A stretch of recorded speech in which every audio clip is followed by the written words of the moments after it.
Welcome to another episode of Breaking Battlegrounds with your host, Sam Stone. Chuck Warren out of studio today. But before we get started with our first guest here, we've got a great show ahead for you. One quick favor. Leave Breaking Battlegrounds a 5-star review and share it with someone who needs to hear it. You can listen on Apple Podcasts, Spotify, YouTube, or wherever you get your favorite podcasts, and follow Breaking Battlegrounds on social media for more. Now, getting started for today, our first guest, someone I am very excited to talk to, Jay LaPierre. He was on an episode of Defending Ideas, an episode talking about what the Declaration of Independence still teaches us. Chuck and I both saw this. We got very excited. We really love this. So Jay LaPierre, welcome to the program. Great to be here. Thanks for inviting me. And so you are the CEO of Latrum LLC and a board chair for the Cato Institute and Atlas Society, two organizations I have tremendous respect for. Before we get talking about the Declaration of Independence and what our founding documents mean as we approach the quinticentennial here, tell us how you got into this issue. What drove you to start talking about the Declaration? Well, I think as we all witness the partisan nature of sort of the political world today and how the culture has been infected by the polarization left and right. I think there's a huge percent of people who feel that I'm not fully on board with any side of this, and that politics is kind of a win-lose, all or nothing, proposition. And as it infects the culture, it kind of pushes out independent thinking. And we reflected on, well, what is the way to create something that we're for, as opposed to only knowing what we're against. And as we group got together and we began to talk about how do we unite the secular liberty people and the religious liberty people, we came up with a statement. And then we said, that's kind of a neat idea, what we're for, parking our differences and building on what we're for, and then thinking about, well, the founders actually did that. They did it pretty well. So let's think of a little bit about how we could leverage the model that they generated, and especially focus on the meaning of the Declaration, because that's the language that speaks to universal truths, moral truths, to regain what I'll call the moral high ground in these conversations that seem to mostly gravitate to food fights about which group you're for, and without much principle involved. And that doesn't say that there aren't better arguments or worse arguments within the different groups. It just means that as a whole, it's very difficult for people to think independently and still be inside of one of the political tribes. So what we said was, park all of that. Let's not have a food fight about the conflicted histories of the founders, the personal foibles and hypocrisies, and let's not have any of that. Let's just deal with what they said in the language first, because in order to love or hate something, you should first understand it. And if we do that, we think that we're going to find that there's a lot more in common that we have, that we share with each other, and from that we can build. And we said the best tool for doing that is civil discourse. So it was all just it was an iterative stepping in piles, learning as we go, but finding that there is a real interest in people engaging in ideas, recognizing that truth matters, that ideas matter, and that truth is hard to discover, but through diligence and work, and a bit of objectivity, you can accomplish a lot. And it's about me. It's about my independent journey to knowledge and understanding, not my appeal to authority. And that's one of the things I've always loved about the Declaration is it was clear that the people who wrote it, if you go back and look at some of their own writings at the time, they understood that they were flawed beings, right? And so they were trying desperately to write a document that would do what you just talked about, that would last for generations because it moved beyond their individual failings and addressed those broader moral, societal issues and values and laid down a path forward. How important is it that we really focus on that, frankly, on the flexibility of what they created for us. I think that's huge because the whole question that we have struggled with is what unites us as a nation. And if we recognize that the Declaration was doing two things and maybe more, but from a layman, because I'm not a philosopher, I'm just, they were declaring independence from Great Britain, but they're not the first, oppressed uh, uh, country or a colony or whatever Mhm. to declare independence. What they didn't need to do, but did, was say we're also going to make a declaration about the principles that apply to every human being everywhere in the world on this planet for all time. And that was extraordinarily controversial. They knew it, but yet they also said we're going to take this opportunity to claim the moral high ground in doing that, and to set an aspirational standard. And to me, that's the exciting part. That Mhm. when you reflect on what these guys did, what these people achieved, yes, they were limited by the times and the thinking at the times, but they were the breakthrough to the next to the next level following the enlightenment of human progress, and it's just an incredibly exciting journey. So yes, I think exactly what you said. It's critically important that we focus on what I'll call those timeless moral truth claims in the Declaration. And that's the whole purpose here. Is just look at that one sentence. Walter Isaacson calls that the greatest sentence ever written in his book, and I think he may well be right that that I would be open to challenge because I'm not a historian, but I would be curious if someone has come up with anything better ever. Well, absolutely. And so before we get on to the greatest sentence and the challenge, because I actually kind of wanted to save that for the second segment. I thought that was so profound what you've been talking about and proposing there. And I would encourage every single American, their family, their friends, to take that challenge amongst themselves this weekend. Really dig in on it because I think that is absolutely brilliant. But I wanted to hit on something you were just talking about also.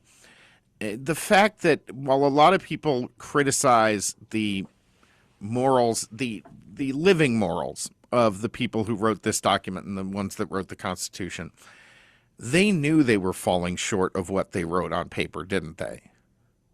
I think most and perhaps all did.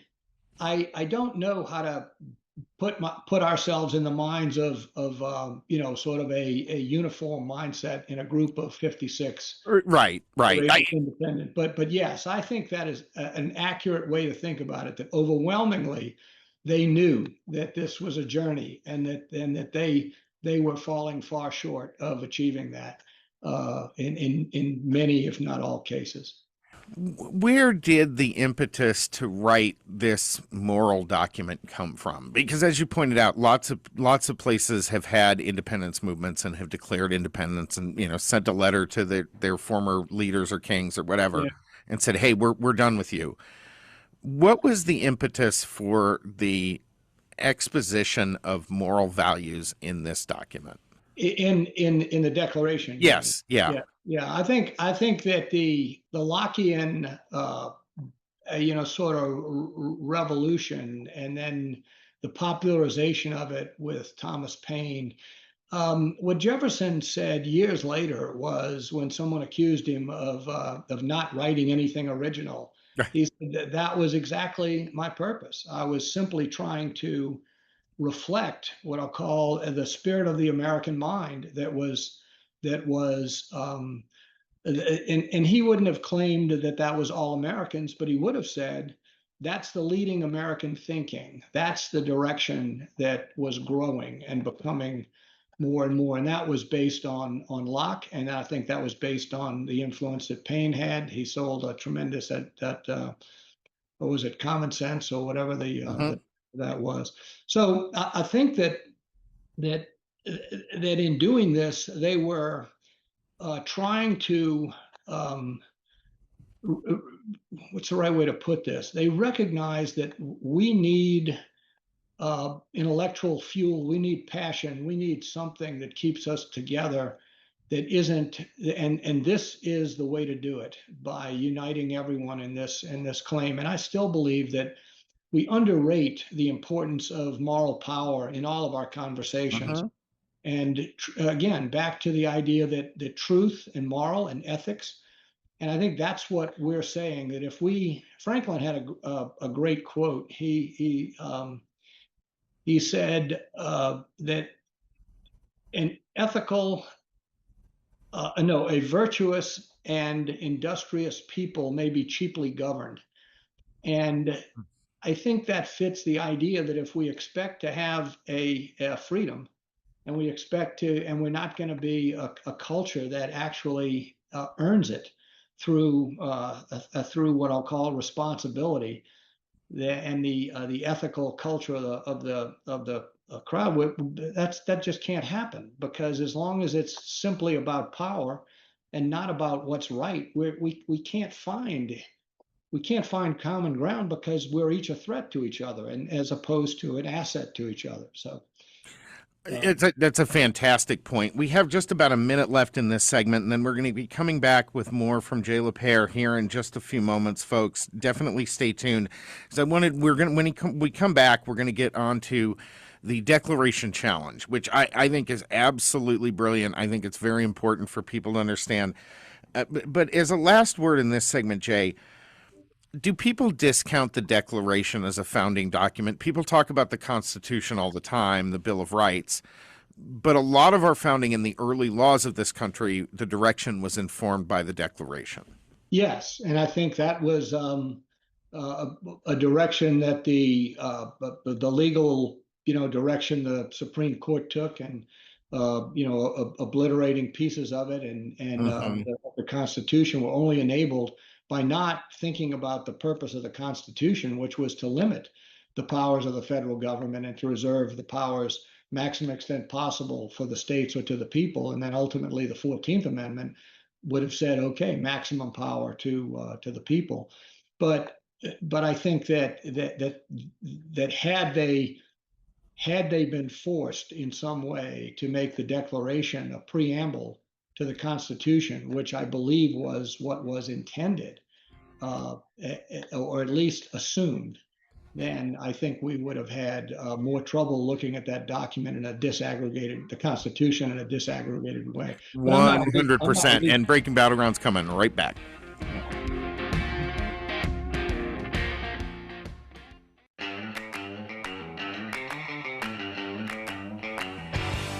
All right, welcome back to Breaking Battlegrounds. Continuing on now with Jay LaPere, we are talking about, obviously, with the 250th birthday of America coming up here, we are talking about the Declaration. Jay, you have something.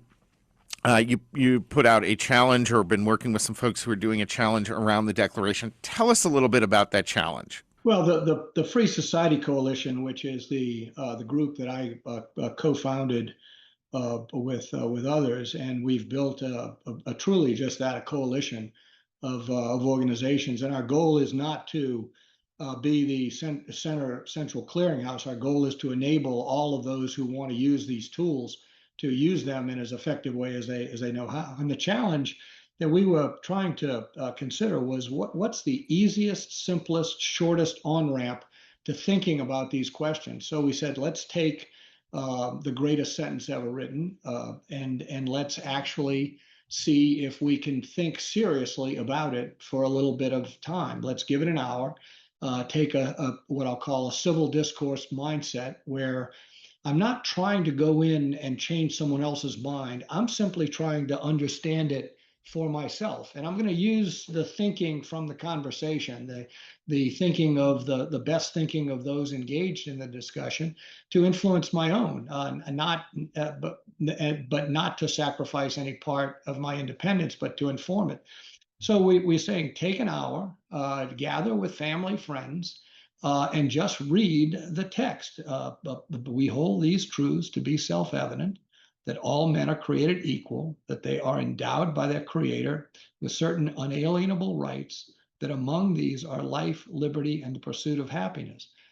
What does that text mean? And we can quarrel about the hypocrisies which we talked about earlier, or the Mhm, lack of achieving it, but this is what they wrote. What does mhm. this language? This is what does this language mean? What does it mean to say that truths are self-evident? And I had this conversation with my 8-year-old granddaughter last night, and we're looking forward to continuing it because I don't think she's quite in for a full hour, but but we did get through it. She likes it, and we're optimistic that we can really continue to explore it. So I'm not necessarily recommending it at that age, but I am saying that this is achievable for something that is a very easy conversation, and we give you all the tools. If you go to the Free Society Coalition, there's a 3-step process. Read the text,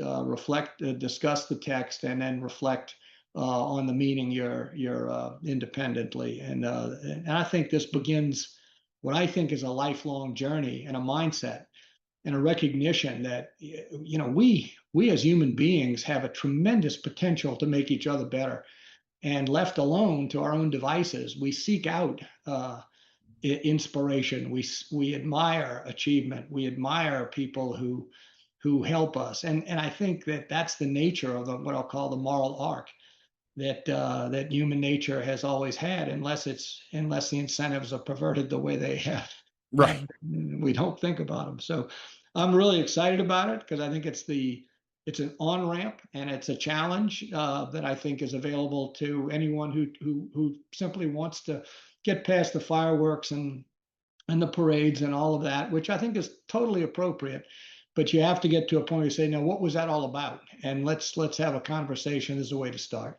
But fundamentally, I mean, really, that should all be about repairing the frayed fabrics of our society as a way to come together. And I Exactly. think you have highlighted another great way to do that. Exactly. I think that spending time on what you hate and spending time on what you're against and spending time in frustration is probably not it's I wouldn't call that the recipe for happiness, you know. No, You know. no. Right. You can meet two people, and one who really tries to emphasize the good that happens to them and around them throughout the day, and one who dwells on the negative. It's very easy to tell you which person most people are going to enjoy being around, right? Um, Exactly, exactly. And yeah, what's exciting about that, Sam, is that example actually influences even the people who are the negative ones, right. because they start to recognize this isn't working for me. I want to get to a little higher class of crowd. Let me Well, let me figure out how to do that. and in reading through your challenge, I really thought about this is a great way if you're in one of those families that's kind of been torn apart a little bit around the politics and you're coming together for this long weekend.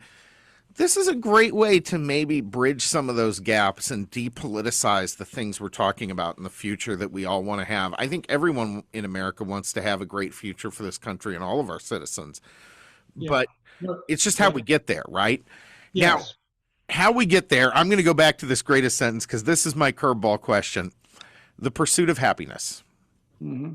I have always contended that this is not just a nebulous pursuit of a general generic state of happiness, but they're actually talking about the trade system, the caste trade system from Europe, where you couldn't get into pursuit being a career. Am I you like this stuff as much as I do? So am I crazy with that position? No, I know. I think you're absolutely correct that the pursuit of my happiness is something that I have to bring my best thinking to, and I can't be. I mean, it's my life, and if my skill set enables me to do something, I should be able to compete in it because I need liberty. And then, so to support my life, I have to have the liberty and the means of achieving. And they're saying more than just bare survival. We're saying make it a great life, make it the best life you can make it, have a sense of moral ambitiousness. But that includes economic activity. It includes win-win relationships and trade that helps create prosperity. So, no, I'd say I'm all in on that, Sam. I love it. My view is that the Declaration really was a love letter to the rest of the world. And that's how I've kind of viewed it in history. It was us saying, listen, this is the great vision that we have not only for ourselves, but for all of you. That everyone should be able to share, everyone on this planet should be able to share in these values. And we're going to do our best to present and uphold them. I love that. I love that concept. I think that is a love letter to the world, a love letter to humankind. And it's one that imperfectly practiced. And this is the beauty of what you said earlier is stay away from the politics. Let's stay upstream with the ethics and the cultural implications because we all want a society that respects the dignity of each individual. We all want a society where every person is challenged and enabled and to achieve his or her best life and to create that. And I think this starts that mindset of, gee, don't we agree on that? Now let's have deeper, better conversations about what those implications might be. But in every case, it starts with me. Uh, If I'm not able to set an example, and if I'm a crappy if you person. can't set the example, you can't lead. Jay LaPere, thank you so much for joining us. Breaking Battlegrounds coming right back. Thanks so much.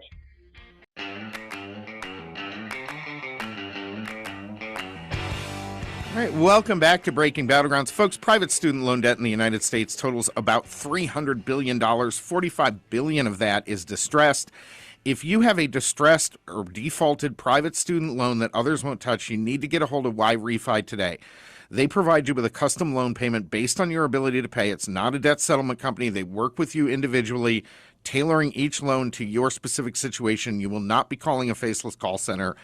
Y-Refi can reduce your monthly payment, guarantees interest rates under 6%. It's affordable. It's important relief if you need it. Give them a call today. You can get a hold of them at Y-Refi at yrefi.com. So that's YREFY.com, or give them a call at 877-400-9989.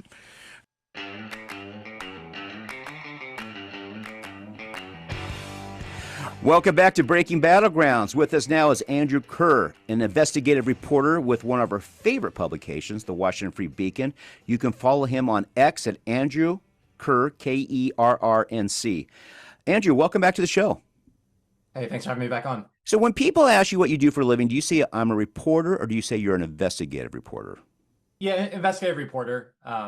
Do people get quiet? Do people get quiet around you when you say that? Well, I work in it's political investigative reporting, Sure, so it's sure. it's either they're going to love what I do or they're going to hate what I do. There's a strategy to kind of dripping the details. Yeah.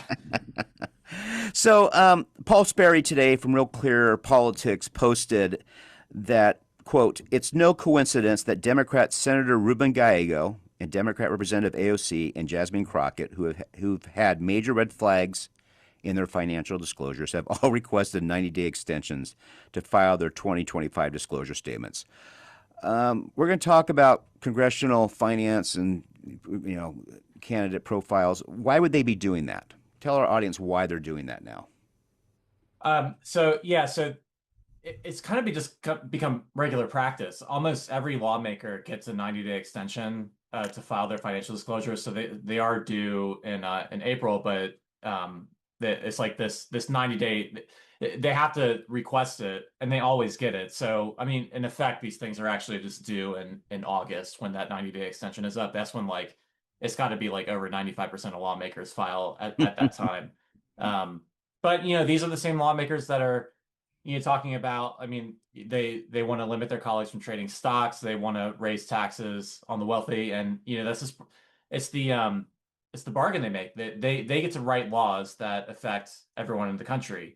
What they have to give up for that, though, is disclosing their financial affairs to the public, so that we know what they're invested in, so that we can ensure that there's no conflict of interest. And I think it is worth noting that almost all of them want to wait as long as possible before disclosing that information. Yeah.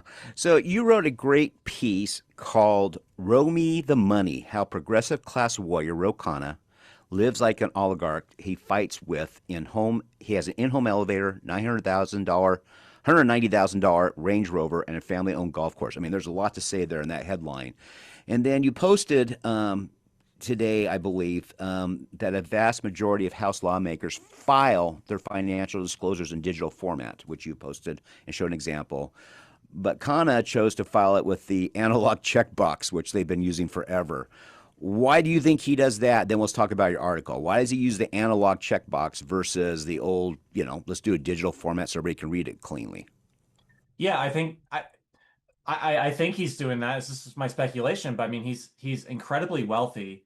I mean his children are in elementary school, and they own significant stakes in three private golf clubs in Ohio that charge membership initiation fees like ranging up to $45,000. They earned upwards of $2 million from these golf courses in 2024 alone. This is not new information. He's been reporting this in his financial disclosure essentially every year since he's been in Congress. But since he files in this old analog checkbox format, it, these aren't text searchable documents. It's just gone unnoticed for all these years, and until I spent a good 5-6 hours last week just kind of transcribing his 2024 financial disclosure from these like Byzantine tables into something that's actually readable. And I noticed like he's saying that his kids own three golf courses. I mean, this is the guy that's been going on TV, hooting and hollering about how bad the ultra rich are who hoard their wealth and engage in financial speculation. Like, I mean, come on, dude, your kids have three golf courses. Like, you're talking about yourself here. But yeah, I think why else would he not file in the digital format, which it's if you know what you're doing, it's really easy to get that into an Excel table so that you can like analyze rank the assets by highest to lowest. But no, he files in this manner that really just effectively seems like a way to make it much more difficult for the public to discern what he actually owns. Yeah.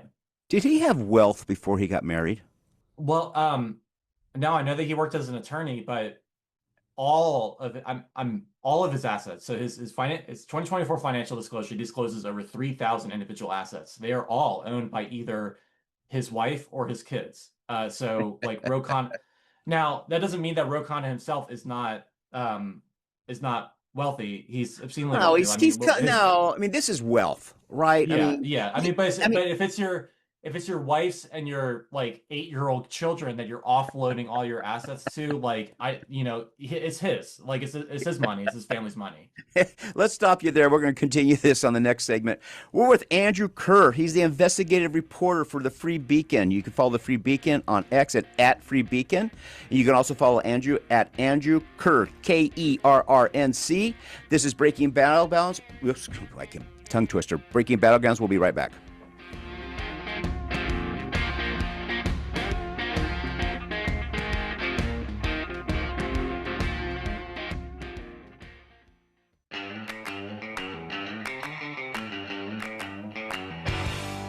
Welcome back to Breaking Battlegrounds. We are going to continue our conversation with Andrew Kerr. He is the investigative reporter on the Free Beacon. He wrote a great article, Row Me the Money, How Progressive Class Warrior Ro Khanna Lives Like the Oligarchs He Fights.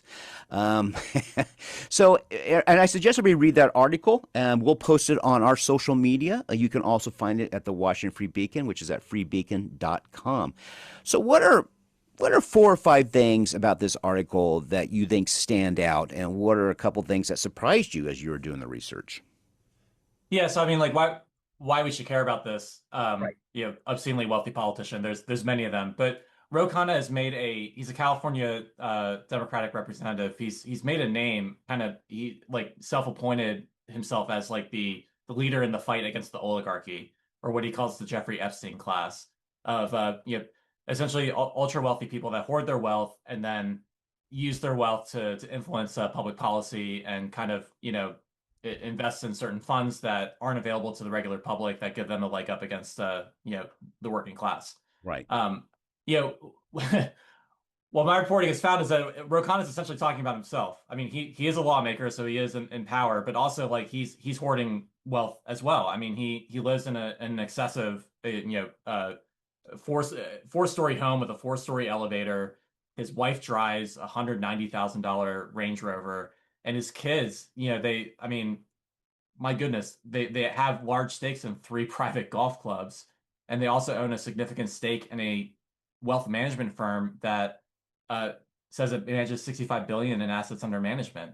I mean, this is like that and this is all wealth that he has received and his family has received from his father-in-law, who actually did the work. Who he was an Indian immigrant, says he came over to the United States with $12 in his pocket, formed an auto parts transmission distribution firm, and became obscenely wealthy. And now they've structured their family wealth. They've poured up to $73 million for Khanna's children into irrevocable trusts, which is it's a wealth transfer vehicle that could shield them from future inheritance taxes. Because Ro Khanna is that rich that his family would have to contend with inheritance taxes. And so when you have that happening, and then you also have Ro Khanna talking about how bad it is for the ultra wealthy to be evading to pay their own taxes, and you have all this undue influence.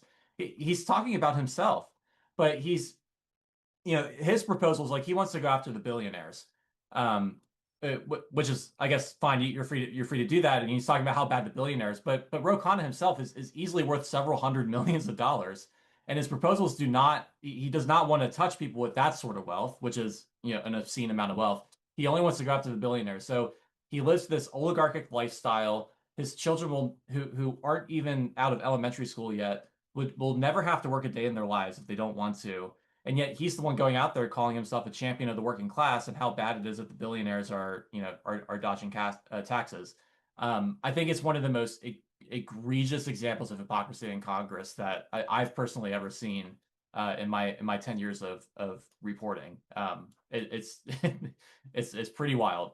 Just how the scale of the hypocrisy here. Well, if you confronted him on this to his face, I mean, did you reach out for his office for comment? I did, yes. And of course, they didn't do anything back, right? They They declined to comment. If you were able to sit down with him, how do you think he would justify his positions with what his wealth is and what he's done? I mean, he's not doing, and folks need to understand, he's not doing anything illegal. He's following the letter of the law, but these are the letters of the law he complains about all the time. So how do you think he'd respond to you on this?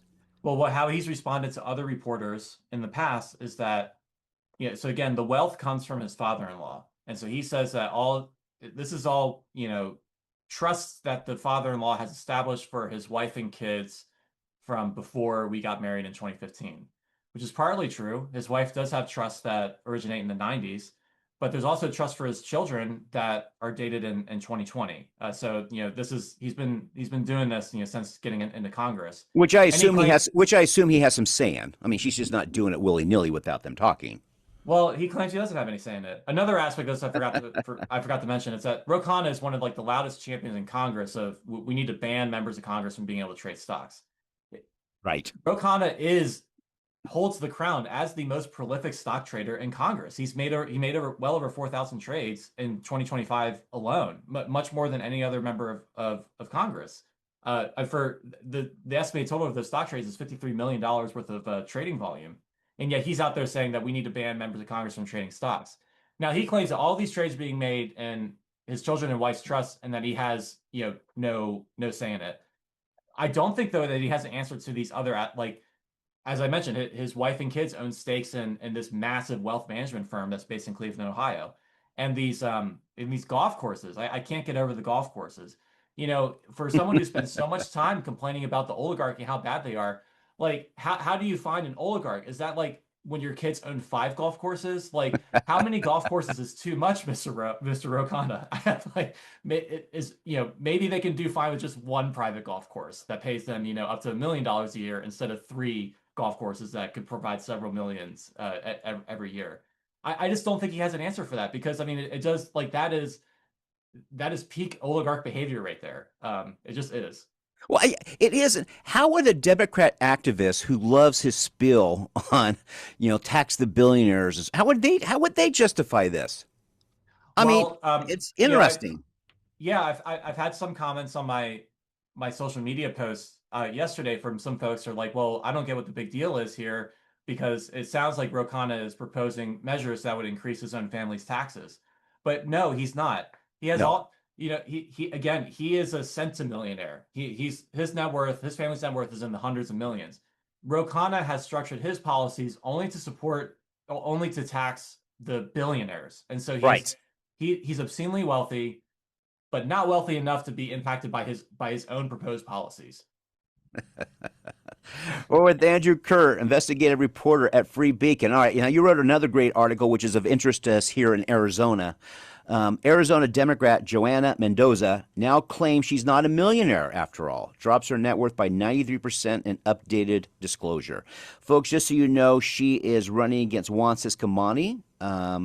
And Juan's seeking his third term, and she is a former Marine Corps veteran, but what she really is a political consultant who works for operations like George Soros foundations and so forth. So tell us about what she's doing and why she has dropped her net worth by 93%. Yeah, so I did a story a few weeks ago just kind of covering her ties to like the Democratic nonprofit industrial complex with George Soros. And this is another financial disclosure. So Mendoza reported, and congressional candidates have to report their finances to the public too. And so she reported that she owned a stake in this Arizona consulting firm called Radar Strategies. It's worth $1 million to $5 million. And this firm works with a lot of key Democrats in the state. Right. And now a lot of those Democrats and groups that she worked with as a consultant are now supporting her political campaign. So I reported that, if someone owns assets that are worth millions of dollars, and the debts don't, and they don't have millions of dollars worth of debts, then that makes someone a millionaire. If you own things that are worth millions of dollars, then you're a millionaire. Right. And the Mendoza campaign really did not like that. They were like, no, this is false reporting. You need to correct it. She's not a millionaire. I'm like, well, I'm just quoting from the financial disclosures. And Right. so they were like, okay, well, we're just going to file a new financial disclosure claiming that her stake in the firm is actually worth no more than $100,000. And there's a couple other additions to the financial disclosure, like she had failed initially to report that she owned a rental property that she's earning income from. But yeah, she just reduces like essentially her net worth on paper by 93%, and then sends me an email saying, okay, we demand that you correct your reporting because now we have proof she's not a millionaire because of this new financial disclosure, which like really isn't how this works. Right. So yeah, so I mean, why does this matter? Like the district that Mendoza is running in is one of the few remaining swing districts in the country. Right. She's presenting herself as a working class. She grew up picking cotton Yes. in the farms with her poor family, had to rely on food stamps. And she kind of just stumbled into politics after a long career in the military. And she knows to play the working class, yada yada, which that messaging is kind of harmed by her own self-disclosure that she's a millionaire and through her lucrative political consulting work. So it's kind of humorous though that she decided to file a new financial disclosure, revising the numbers down. But I think it really does point that this is a huge sticking point for her wealth, her proximity to power, like that all goes against the image that she's trying to cultivate, going for this swing district in Arizona. Well, I don't think. First of all, I think Juan's worth around 500, 600,000. So she's not. She obviously didn't want to be a millionaire over him. He's truly came from. He's an immigrant. Dad was a bus driver. I mean, he's like literally the American dream story. So I don't get any sense. I mean, I don't think she's even an immigrant. So she's trying to play this poor me story to compete with Juan. And I hope Juan just keeps pushing what he's done on it because, look, Democrats here make just tons of money. I mean, the money that comes into the state from, I think 75% of all the money for Democrat campaigns in this state comes from out of state. And she's made a lot of money on this. And it's funny that she's just trying to hide it.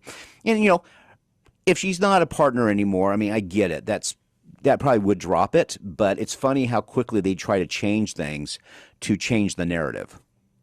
It's remarkable.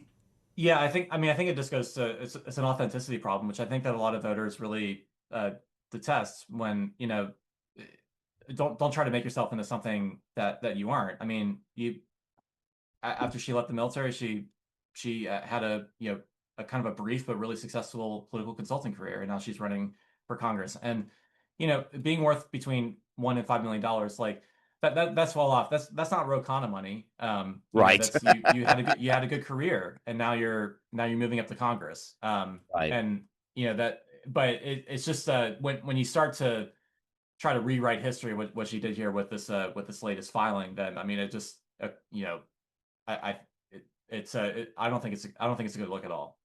And the margins in this race are going to be tight. So something like this could matter in the end when it may be just a few thousand votes that decide who gets the seat. Um, you're an investigative reporter. What are some things that are you preparing a new article on someone new? I mean, tell us a little bit about what you got going on in the future that we can be looking for.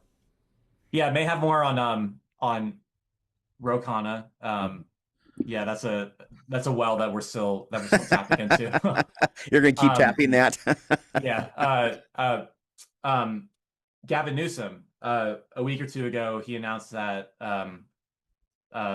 federal investigators have been or have launched an investigation into him. And Right. so there's been a lot of what California has a system called behested payments. So lawmakers in California can legally request, an organization, hey, can you donate, $1 million to Right. this charity, on Yeah. my behalf?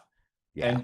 And Gavin Newsom has, I did a story on this last year where showing that a lot of the behested contributions that Gavin Newsom has made, the donating organizations like Native American tribes that in the state that are seeking favors from Gavin Newsom, those Right. tribes are making behested contributions to charities that are operated by Gavin Newsom's wife, and that she receives compensation from.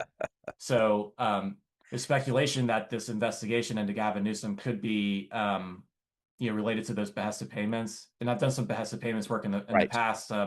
Working, and so trying to I may have some stuff coming up on that Good. as well. But those are the type of Yeah. stories that I go after, kind of like the political money Right. stories. But I also like reporters, we kind of operate on a hive mind where we all kind of chase the big Right. fish. Right. And I've just always I don't see any value in me being the 100th reporter chasing Right. after whatever Trump has done. With Ro Khanna, like I mentioned at the onset, a lot of this stuff has been sitting out there in public for years, just nobody has noticed it. And Yeah. so that's kind of Yeah. the opportunities that Yes. I look for, what's kind of hiding out in plain sight that just everyone has missed. Exactly. Andrew, Yeah. thank you, million, for joining us. We hope to have you back on again soon, and have a great July 4th weekend. This is Breaking Battlegrounds. We'll be right back. Thanks so much.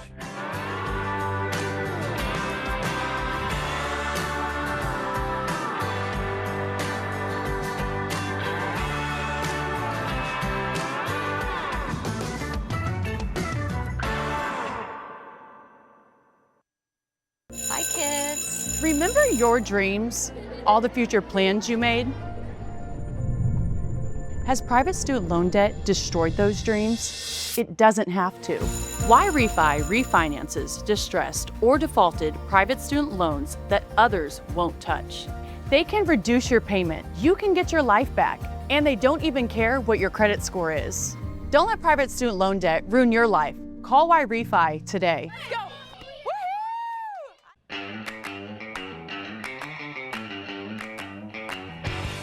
Welcome back to Breaking Battlegrounds. Our next guest, Brenda Hafera. She is the Assistant Director and Research Fellow in the Heritage Foundation's B.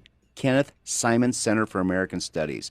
And as we're dedicating the show to our great country's 250th birthday, Brenda's an expert on our beginnings, and we're excited to have her on. Brenda, welcome to the show. Thank you for having me. So, Brenda, let's first talk about something here. You have been the leader of the Heritage Guide to Historic Sites. Folks, you can find that on historicsites.heritage.org. We will put this on our website and boost it this weekend. It looks like a great thing to share with your kids and grandkids, and just look it over yourself. So tell us about this site, tell us about the project, and what do we hope to accomplish with it?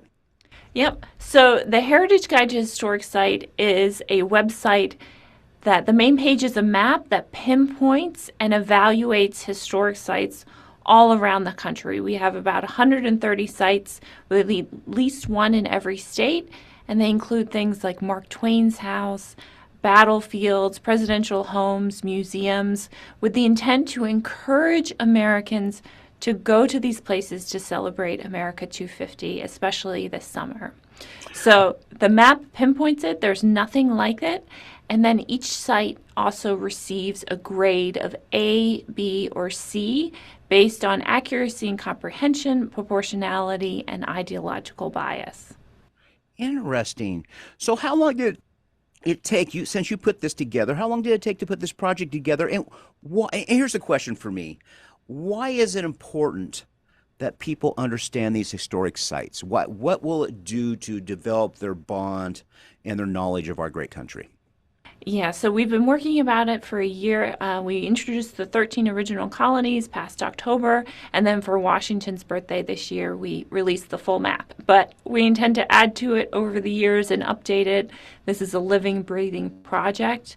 And the reason I think these places are important is because this is something American families do together. I remember, particularly, I grew up in Pennsylvania. Gettysburg is the first place that I remember going to, and I still remember that. And looking at the cyclorama and how that just captured my imagination. So this is something that Americans do together to continue to educate ourselves about our history, about the things that make up the American character. And each of these places tells their own unique story, and then they combine to tell the American story. So this is an activity that helps us remember who we are as a people. What outside of DC, what are some of these legacy sites that, as you did your research and picked them, that stood out to you, that you found just fascinating? So, Mount Vernon is one of my favorites because they do such a wonderful job remembering the legacy of America's indispensable man. So Gettysburg, I already mentioned, that has a special place in my heart. Speaker Newt Gingrich did that evaluation, so it's just terrific. Wow. But one that I just love is Noah Webster's house in Connecticut. It's a smaller, lesser-known site, but Noah Webster was of a Webster Dictionary's fame. And that site and the evaluator talks about the importance of language for forming a great nation and the American character. So it's some of those places that you don't necessarily think of. Battlefields and forts kind of automatically come to mind, but these lesser known locations that really highlight who we are and some of the things that you might not expect. So I see here you have picked the old Idaho Penitentiary. Why did we pick that one? It's the most significant place in Idaho. So we have at least one site in Poor every Idaho. state. Poor Idaho. For Idaho, yeah. Some states were easier to find places in than others. Alaska was a bit of a tough one. So they are more concentrated in the Northeast, is what you would expect.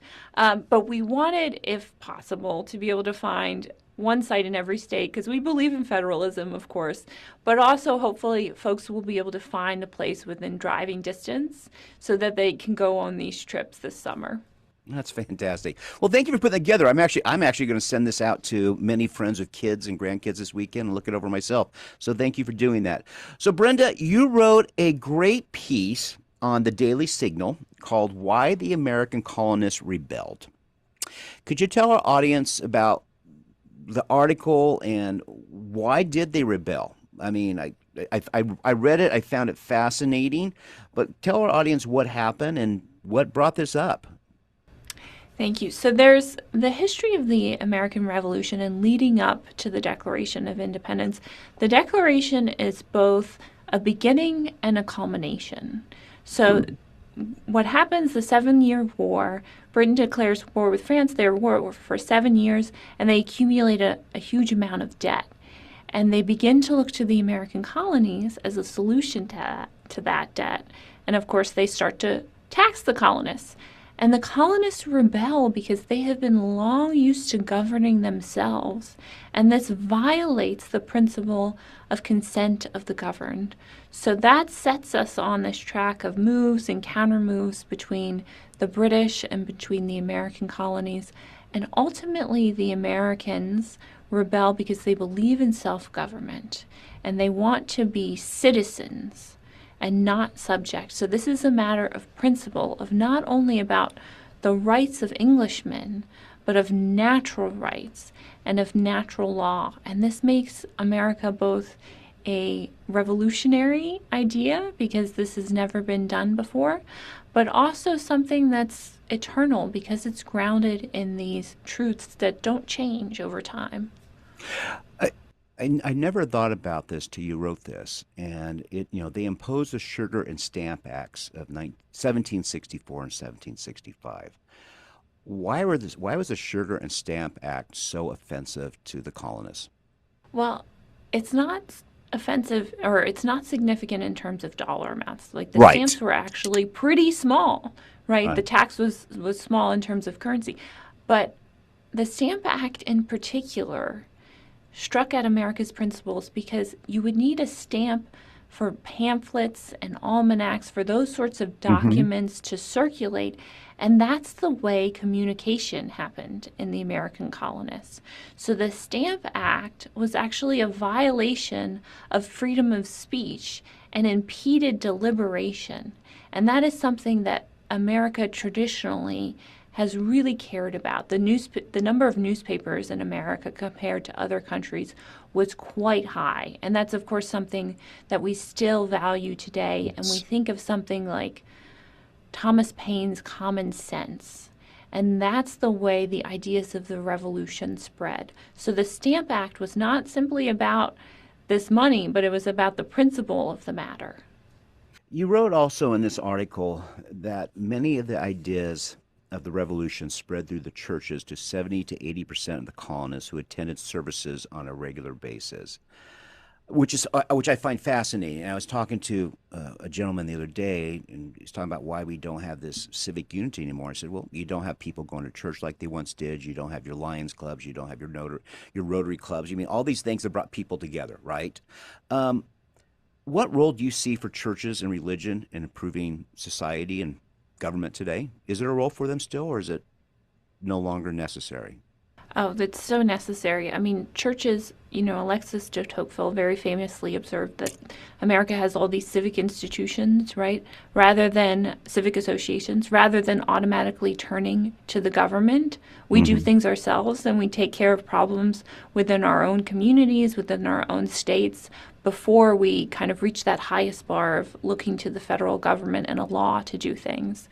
And that's part of how we practice the art of self-government, that it inculcates a confidence in ourselves that we as everyday citizens are capable of doing these things and don't automatically have to turn to the government to solve our problems.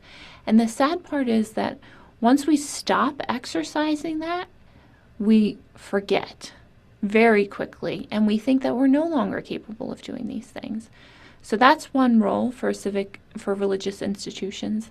The other, more broadly, is that in George Washington's farewell address, he says that, some people are able to come to morality through reason alone, but that's the exception. And that it's a mistake to rely for national morality apart from religion. That for most people, that's where they get their moral structure, and that allows for widespread agreement among America's citizenry when it comes to the most fundamental questions of what does it mean to be human, what are the kinds of conducts that are befitting for human beings. We talked about the Stamp Act, and I never put it together, but I understand why now the First Amendment's the First Amendment. I think most people think this was just a handful of white men who put together the Declaration of Independence, but they really were a highly educated, group of people, the colonists, weren't they? Well-read? Yes, the colonists as a whole were very well read. They were literate in part because of the Protestant impulse of part of Protestantism is the desire to be actually able to read the word. Right. And so Americans were remarkably literate compared to other countries because they wanted to be able to read the Bible. And John Adams says, an American who is illiterate is as rare as a comet or an earthquake, right? So it's very, very widespread. Always very dramatic he was, but yeah. Yes. You can rely on John Adams for that, right? But I think it's a mistake to think that the Declaration of Independence or something was the beliefs of a select group of people. It was very widespread. So Thomas Jefferson himself writes this, that it was an expression of the American mind. These are not ideas that he came up with personally. Those were ideas that were expressed in state constitutions, in the Virginia Declaration, that much of the language is similar to the Declaration of Independence. So the belief in these concepts was not confined to the select group of founding fathers. It was the founding generation as a whole that committed to these things. Well, Brenda, one last question here, and we are grateful for your time today. You wrote in another piece for Heritage, the real authors of the founding, and you noted that everyday Americans, not just the great statesmen, were instruments in the founding of the country because they were so read, because they talked about these things, right? Which people don't realize. It's just not like they all got in Philadelphia and came up with this, right? They had state constitution. I mean, what percentage of was in the Declaration of Independence in our Constitution came from state constitutions, would you say? The concepts? I think the equality principle in particular is in the majority of the state constitutions. So these are ideas that are developed over time in America, and so that's why the Declaration is, in a sense, a beginning, but it's in a sense a culmination of this widespread belief and development within America. And I think that's really beautiful. And the other thing to remember is we are a system that is based on consent of the governed because we believe in the equal dignity of human beings. That follows. And so until the American people ratify the Constitution, it has no power. It doesn't matter that the Founding Fathers wrote this document. The American people, through special conventions, breathe life into it. And until then, it's an empty parchment, they say. So it's ultimately the sovereign American people that give the Declaration of Independence its value, that have to subscribe fidelity to the Declaration and give the Constitution its force. We've had 250 great years. We're hoping for another 250 more. Final question. How can everyday Americans make a difference today in writing our country right now? We have some divisions. What do we need to be doing? Well, I think civic engagement is so incredibly important. And Alexis Tocqueville writes about instinctive patriotism versus reflexive patriotism. And reflexive patriotism you inculcate by having a knowledge of your country. And a good way to do that is to read the primary source documents, particularly on this anniversary, the Declaration of Independence, and to know what that means. And that helps guard against distortions of our history when you know the primary source documents. Yeah. And that by taking up your civic rights and responsibilities, you have a... Did we lose Brenda? Stake in your country. And you begin to, it's not just instinctive, but built in knowledge. And so that's something that I would encourage American citizens to do today, to participate, to take up their rights and also their duties, and to relearn our history and the Declaration of Independence and Constitution in particular. Brenda Hafera, Assistant Director and Research Fellow for the Simon Center for American Studies at the Heritage Foundation. Thank you for joining us on the show, and we hope you'll join us again soon in the future. It's a pleasure. Happy Independence Day. Happy Independence Day to you. This is Breaking Battlegrounds. We'll be right back. Murder, mystery, secrets untold. The truth gets set free when B gets a hold. Crimes where killers roam off free, or even ones where they get caught at the scene. From cold case files to headline news, she's breaking it all down just for you. So come take a seat, don't miss a beat. These crime corners where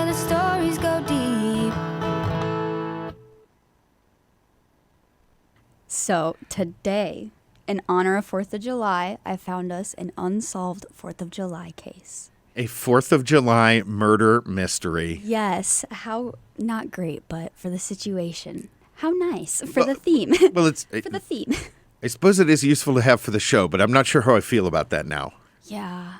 Okay, well, so this one's actually very interesting. We've talked about in the past, if you haven't tuned in, you better go back and look at them. But we discussed the Satanic Panic. Now, this case kind of revolves around that and the era of it, and I think the Satanic Panic from it caused it to not be solved. I mean, this is right when I grew up, so Yeah. you're in my wheelhouse, right? Like, we loved this stuff as preteens and teens, like in that era. We were into the gore. I love I'm just that. saying. I love that. Okay, so July 4th, 1988, 16-year-old Shane Stewart and 18-year-old Sally McNally went out in San Angelo, Texas to go watch some fireworks by the lake.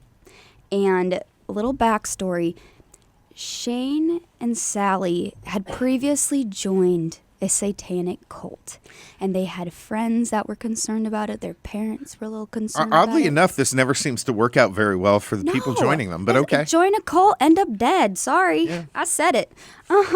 So they went to go see the fireworks, right? And they took his orange Camaro, and his dad said he loved this Camaro, which is an important point of the story because he would have never abandoned it or left it behind. A man never leaves his Camaro behind, right? I'm saying I actually remember now that from this story that Camaro, it was a pretty souped up. It was a nice Camaro. Yeah, it was. It was not the base model. It was a Chevrolet Camaro, and it was like a little sport model. It was like a burnt orange color, so people didn't miss this car. That's a hot color. And it was left at the lake, keys on the dash, junk food wrappers in the front seats, and no bodies, no nothing. But there was one instance that was later reported of a fisherman who was on the lake who had heard yelling and had seen like the silhouettes of them, but it was too dark to see the car or anything, and he drove away in his boat because he was like, I think they're okay. And turns out they were missing. So there's a lot of assumption about, did they run off? Like, did they try to go get married? Because young kids, like young love, and they're already in cult activity, so they're a little bit on edge and crazy. No, they finally found their bodies months after in a nearby location, but still far enough from the lake to where it was a little odd. And they were both shot and killed. Now, prior to them going to the 4th of July fireworks and joining this cult and everything, well, actually after them joining the cult, they wanted to leave the cult because one of the members gave them a firearm, and I guess he had a big toy box of these firearms where he said this was used for a robbery and a murder. So Sally kind of got a little scared from that, and she invited one of the sheriffs over to her and Shane's apartment at the time that they'd been renting together. And they gave it to the sheriff. She noted that, I am scared that because we're trying to cut ties, like somebody might try to kill us. Like the person who gave us this gun, they're not going to find out, right? And the cop said, well, I can't make promises, but like we're on it. And then they disappeared.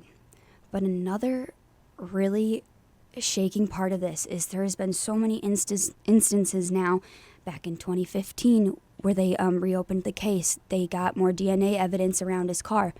No matches. Later on, they found a match out of the country. Didn't work out. Wasn't a suspect. Didn't work. 2017, they pulled over a man driving in the same town, San Angelo, Texas, and he was, I believe, 44.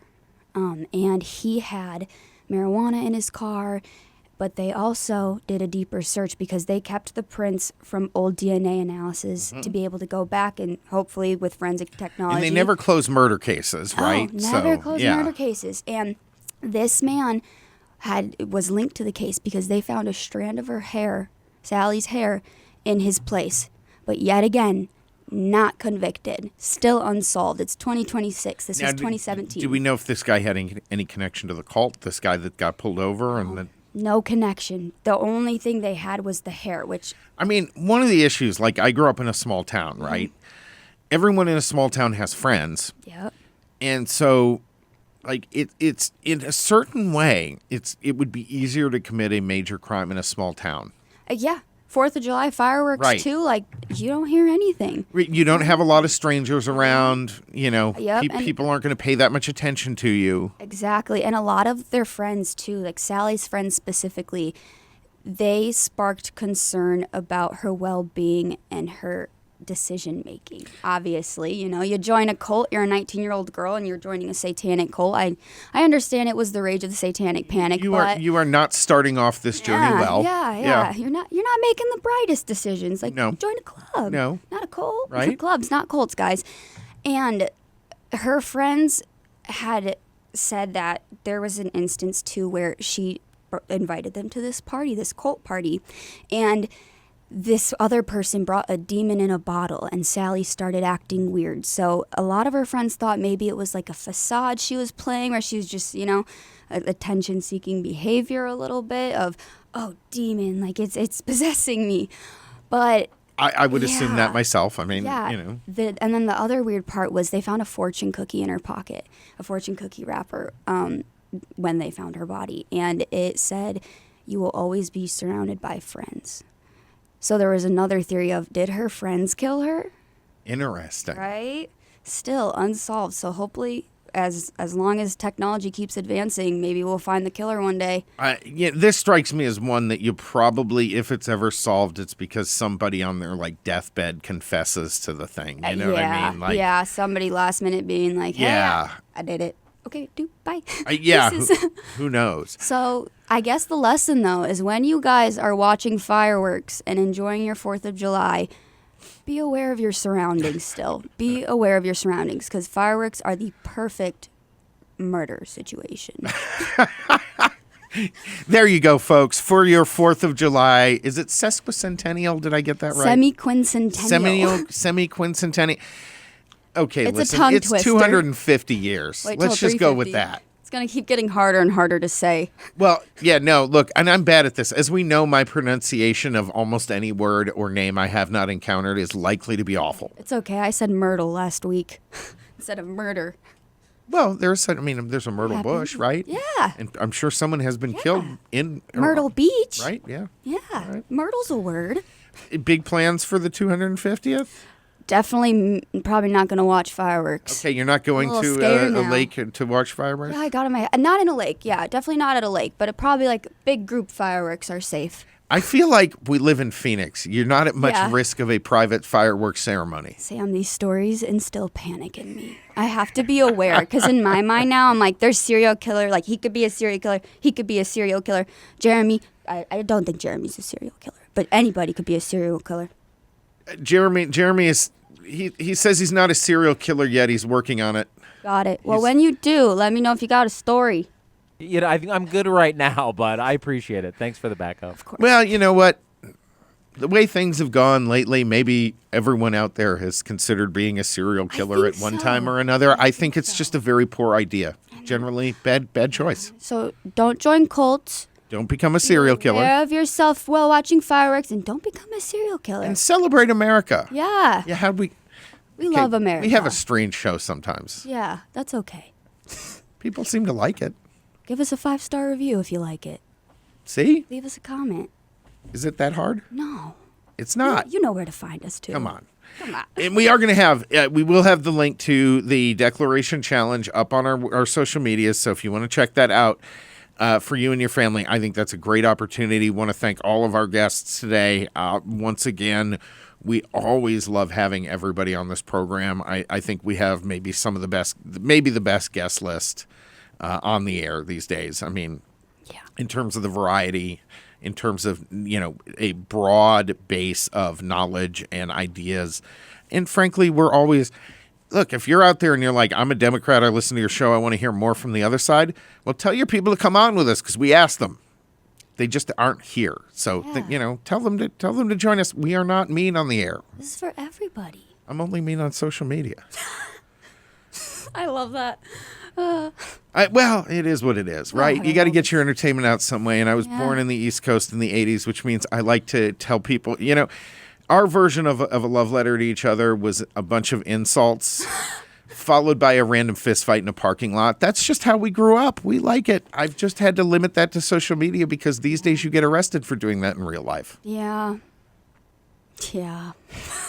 Okay, strange discourse, folks, but we do want to say, as always, we really appreciate all of our listeners, and we are very excited for America's anniversary coming up here. Everybody on this program, I think we always try to include things, leading into these shows that are relevant to these type of holidays. But this one is special. I know there has been a lot of controversy, basically just because of Trump, right? That he's the president during the 250th, and so you have a large portion of the country that's basically saying, I don't want to celebrate it. Well, I would tell you this. You're not going to like most of the other countries on this earth better than you like this one. If you lived there, you really are not. So try it if you want, but you're going to find there are things about America that we can all celebrate. There are things that we can come together with and we can all celebrate. And one of those things is the vision of people who said, we're not good enough, but we want to be. Mm-hmm. And that's what this country has always been about. It's about being better tomorrow than we were today. And so hopefully we get back to that and we stop fighting amongst each other and we start focusing on fixing the real problems we have.